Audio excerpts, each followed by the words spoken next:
Welcome to Exit Like a Boss.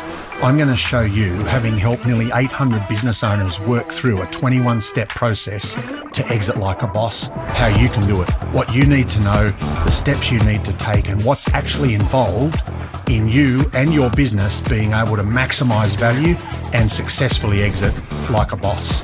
Hope you enjoy it. In this episode of Exit Like a Boss, we're going to look at our strategic planning and our business model.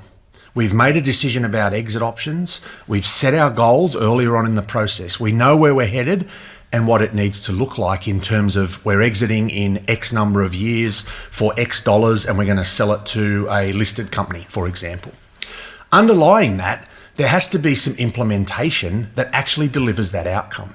So if your exit strategy is to sell your business for $10 million to a listed company, then we know right now, in terms of adjusted profit, you probably need to make $2 million net profit per year. 5 times multiple is quite conservative. Most listed companies would pay more than that, but let's just say it's 5 times. 5 times 2 will simply get you to 10. Now that's oversimplified, but you get the idea. Underlying that, your entire business plan and business model needs to match that outcome. Now, how do you do that? Well, you have to plan from the bottom up. If our goal is to get to $2 million net profit in 5 years' time, then we have to have a business plan and a business model that delivers that. So firstly, is it a boutique business or a scale business? Now, what do I mean by that? Well, boutique business like a Rockpool restaurant, high-end restaurant, high service, probably high price, probably an exclusive menu and an amazing wine list, but it's going to be expensive. Their business model is based on a premium. It's based on high touch, high service, high pricing, premium. At the other end of the scale is literally a scale business. Now, scale business, in this example using restaurants, might be McDonald's. And it's called scale because it's based on one thing alone, and that's volume. So ignoring whether the food's good, bad, or anything else, McDonald's business model is based on delivering as many items as possible to you as quickly as possible so that they can work on a volume model. It's not expensive, but it is fast. It's low service, so now you can order on an app, or you can order on the drive-through, or you can order online. You turn up, you tell them your order is number 123, and they give you the order quickly. You've already paid for it on the app, you drive out and keep going. It's all about speed, but speed actually delivers to them volume. Now, there's nothing wrong with either model. Both businesses can make very good money, and there are examples in all industries of boutique models and scale models, and they both do very well. In fact, the further you go out to the extreme, the more scale you become or the more boutique you become, the better you'll do. The more you'll be differentiated from your competitors, and the more likely you are to make really good money and be really successful.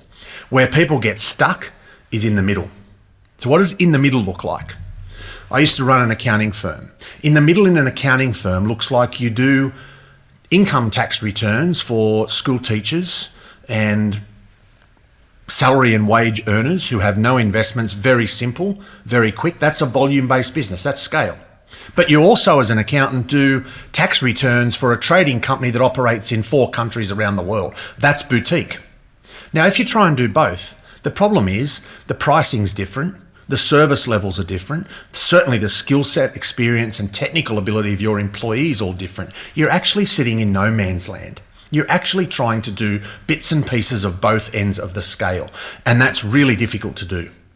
You can't run a boutique business at the same time in the same place using the same people and the same business model as you can run a scale business. They are different models, different everything. Now, the important thing is don't get stuck in the middle.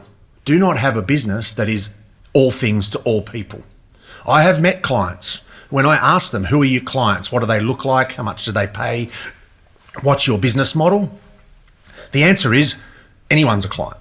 Anyone with a heartbeat and that's happy to pay me, I'm happy to take as a client. Of course, they're stuck right in the middle of no man's land.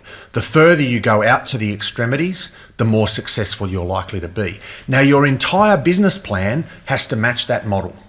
If you're going to go for $2 million net profit, how many burgers, if you're a McDonald's, do you need to sell at what volume? How many per day? How many people do I need to generate those burgers and sell them quickly? That's why McDonald's have got drive-through and order online on the app and all those sorts of things. The other end of the spectrum, if you're a Rockpool or you're a boutique restaurant, then you can't do that. It's different. So the business model needs to match the people you employ, the pricing, the servicing, the signage out the front of the restaurant, the way the restaurant is laid out and set up. Everything needs to match your business model.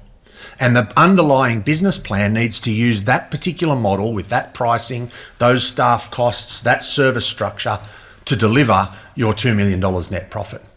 Businesses that get this right do quite well.